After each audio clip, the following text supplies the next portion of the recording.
मैं आज मन की बात के श्रोताओं को उत्तराखंड के बागेश्वर की एक ऐसी ही एक हेल्थ वर्कर पूनम नौटियाल जी से मिलवाना चाहता हूँ। साथियों, ये बागेश्वर उत्तराखंड की उस धरती से है जिस उत्तराखंड ने 100% पहला डोज लगाने का काम पूरा कर दिया है। उत्तराखंड सरकार भी इसके लिए अभिनंदन की अधिकारी है, क्योंकि बहुत दुर्गम क्षेत्र है, कठिन क्षेत्र है। वैसे ही हिमाचल ने भी ऐसी कठिनाइयों में 100% डोज का काम कर लिया है। मुझे बताया गया है कि पूनम जी ने अपने क्षेत्र के लोगों के वैक्सीनेशन के लिए दिन रात मेहनत की है। पूनम जी नमस्ते। सर प्रणाम। पूनम जी अपने बारे में बताइए जरा देश के श्रोताओं को। सर मैं पूनम नौटियाल हूँ। सर मैं उत्तराखंड के बागेश्वर डिस्ट्रिक्ट में चामी कोराली सेंटर में कार्यरत हूँ। सर मैं एक एएनएम हूँ। पूनम जी, मेरा सौभाग्य है, मुझे बागेश्वर आने का अवसर मिला था। वो एक प्रकार से तीर्थ क्षेत्र रहा है, तो वहाँ पुरातन मंदिर वगैरह भी मैं बहुत प्रभावित हुआ था कि उस सदियों पहले कैसे लोगों ने काम किया होगा। हाँ जी सर। पूनम जी, क्या आपने अपने क्षेत्र के सभी लोगों का वैक्सीनेशन करवा लिया है? हाँ जी सर, सभी लोगों का हो चुका है। आपको किसी प्रकार की दिक्कत का भी सामना करना पड़ा क्या? हाँ जी सर। सर हम लोग जैसे बारिश होती थी वहाँ पे और रोड ब्लॉक हो जाती थी सर। नदी पार करके गए हैं सर हम लोग ना। और सर घर घर गए हैं, जैसे एनएचसीवीसी के अंतर्गत हम लोग घर घर गए हैं जो लोग सेंटर में नहीं आ सकते थे, जैसे बुजुर्ग लोग और दिव्यांग लोग, गर्भवती महिलाएं, धात्री महिलाएं, ये लोग सर। लेकिन वहाँ तो पहाड़ों पर घर भी बहुत दूर दूर होते हैं, जी तो एक दिन में कितना कर पाते थे आप?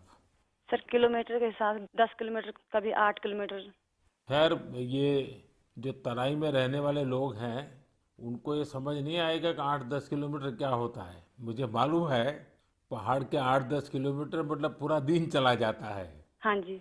लेकिन एक दिन में, क्योंकि ये बड़ा मेहनत का काम है और वैक्सीनेशन का सारा सामान उठा करके जाना, आपके साथ कोई सहायक रहते थे कि नहीं? हाँ जी, टीम मेंबर हम लोग 5 लोग रहते हैं सर ना। हाँ। तो उसमें डॉक्टर हो गए, फिर एएनएम हो गई, फार्मासिस्ट हो गए, आशा हो गई और डाटा एंट्री ऑपरेटर हो गए। अच्छा, वो डाटा एंट्री वहाँ कनेक्टिविटी मिल जाती थी या फिर बागेश्वर आने के बाद करते थे? सर कहीं कहीं मिल जाती, कहीं कहीं बागेश्वर आने के बाद करते थे हम लोग। अच्छा, मुझे बताया गया है पूनम जी कि आपने आउट ऑफ द वे जाकर लोगों का टीका लगवाया। ये क्या कल्पना आई आपके मन में, विचार कैसे आए और कैसे किया आपने? हम लोगों ने, पूरी टीम ने संकल्प लिया था कि हम लोग एक भी व्यक्ति छूटना नहीं चाहिए, हमारे देश से कोरोना बीमारी दूर भागनी चाहिए। मैंने और आशा ने मिलकर प्रत्येक व्यक्ति के हम लोगों ने गांव वाइज ड्यू लिस्ट बनाई। फिर उसके हिसाब से जो लोग सेंटर में आए उनको सेंटर में लगाया। फिर हम लोग घर घर गए हैं सर। फिर उसके बाद जो लोग छूटे हुए थे, जो लोग नहीं आ पाते सेंटर में। अच्छा, लोगों को समझाना पड़ता था? हाँ जी, समझाया। हाँ जी।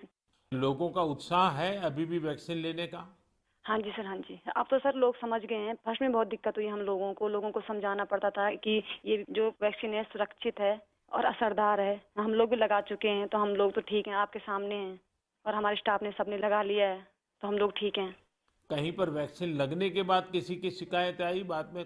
नहीं नहीं सर, ऐसा कुछ नहीं हुआ। कुछ नहीं हुआ? जी। सबको संतोष था हाँ जी। कि ठीक हो गया? हाँ जी। चलिए, आपने बहुत बड़ा काम किया है और मैं जानता हूँ ये पूरा क्षेत्र कितना कठिन है। और पैदल चलना, पहाड़ों पे, एक पहाड़ पे जाओ फिर नीचे उतरो फिर दूसरे पहाड़ पे जाओ, घर भी दूर दूर, उसके बावजूद भी आपने इतना बढ़िया काम किया है। धन्यवाद सर, मेरे सौभाग्य सर, आपसे बात हुई मेरी। आप जैसे लाखों हेल्थ वर्कर्स ने, उनके परिश्रम की वजह से ही भारत 100 करोड़ वैक्सीन डोज का पड़ाव पार कर सका है। आज मैं सिर्फ आपका ही आभार व्यक्त नहीं कर रहा हूँ, बल्कि हर उस भारतवासी का आभार व्यक्त कर रहा हूँ जिसने सबको वैक्सीन, मुफ्त वैक्सीन अभियान को इतनी ऊंचाई दी, कामयाबी दी। आपको, आपके परिवार को मेरी बहुत बहुत शुभकामनाएं।